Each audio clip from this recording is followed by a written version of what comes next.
টাটার সঙ্গে বাংলার সম্পর্ক শুধু ব্যবসার নয়, এটি আবেগের, ইতিহাসের এবং অর্থনৈতিক সম্ভাবনার গল্প।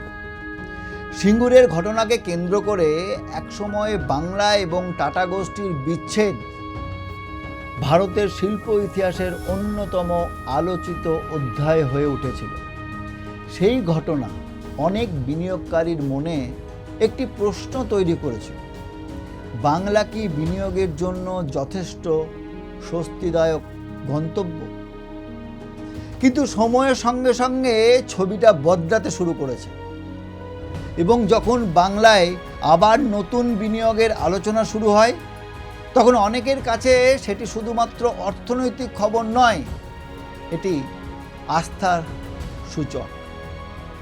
প্রশ্ন হলো, টাটা এবং আমুলের মধ্যে সম্পর্ক কি? একটি প্রযুক্তি ও শিল্পগোষ্ঠী, অন্যটি একটি দুগ্ধ সমবায়।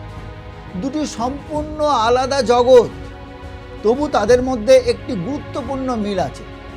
দুটি জাতীয় স্তরের প্রতিষ্ঠান, দুটি দীর্ঘমেয়াদী বিনিয়োগের প্রতীক, এবং দুটির উপস্থিতি একটি বড় বার্তা দেয়, বাংলা আবার জাতীয় বিনিয়োগ মানচিত্রে গুরুত্ব পাচ্ছে।